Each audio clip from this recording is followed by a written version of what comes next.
Welcome back. Today I'm making a meal that is very nostalgic to me, but today I'm going to be making it vegan. We're going to use impossible meat to make impossible porcupine meatballs. I have not had this in many years. I haven't even thought about it in so long. I went over to my mom's house the other day and she was actually making these and I was like, I gotta try to recreate that, but with impossible meat.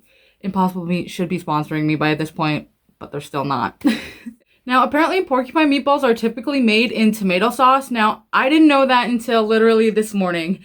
I went to Google to just see like what the general gist of the recipe was, and turns out it's made in tomato sauce. That's never the way I had it. I always had it, you know, meatballs with rice and vermicelli inside there, but cooked in broth, like usually beef broth. We're gonna try it both ways today. We're gonna do it the way that my family always did it because, like I said, I'm looking for that like nostalgic comfort meal aspect. But I also am curious and I want to try it the like more standard way that I've also seen it. So we're gonna do it both ways today. I started by taking, this is 12 ounces of Impossible ground beef. I added half a cup of rice and half a cup of vermicelli, both uncooked, mixed those in really well, formed those into small meatballs. Now, because I'm going to do half and half, I took 15 out of the 30 meatballs that I was able to form with this amount and browned those up in a pan. Once those were mostly browned, I transferred mine to a smaller pot just because I had a smaller amount of meat now, and I wanted to be able to submerge the meat and the meatballs completely in the liquid. So I added 1 1/8 cup of vegetable broth, brought that to a simmer, lowered the heat, covered that, and let that simmer for about 30 minutes until most of the liquid was evaporated. This is when I realized that I definitely used too much of the rice and vermicelli mixture because I was slightly light on, usually this recipe is for a pound of meat, and I went a little bit heavy on the rice and a little bit light on the meat. So we ended up a little bit like heavy on the meat, on the rice rather, but turned out great either way.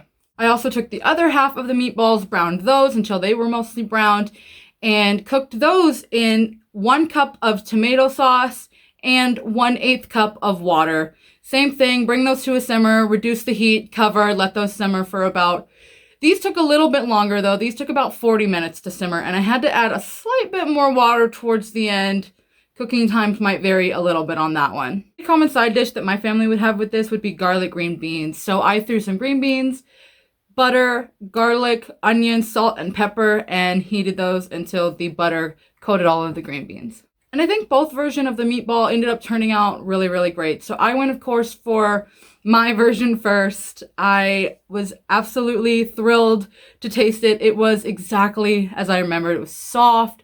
The rice inside of there was so juicy and flavorful. It was 12 out of 10. Amazing. I went in for second bites. It was super, super good. Exactly what I remembered. Amazing. I also then had to try the more standard version of with the tomato sauce, and objectively that tastes good, but that's not porcupine balls, not to me.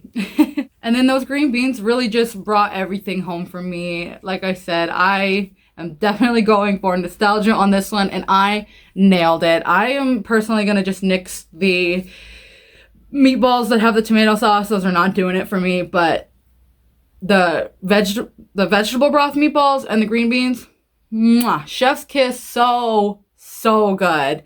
This is gonna go into my meal roster nowadays. I'm so glad that I was reminded of this meal and that it turned out this good. I love this. Thank you so much for watching. If you like that video, don't forget to hit the little thumbs up down below. Subscribe while you're hanging out down there, and I'll see you in the next one. Bye!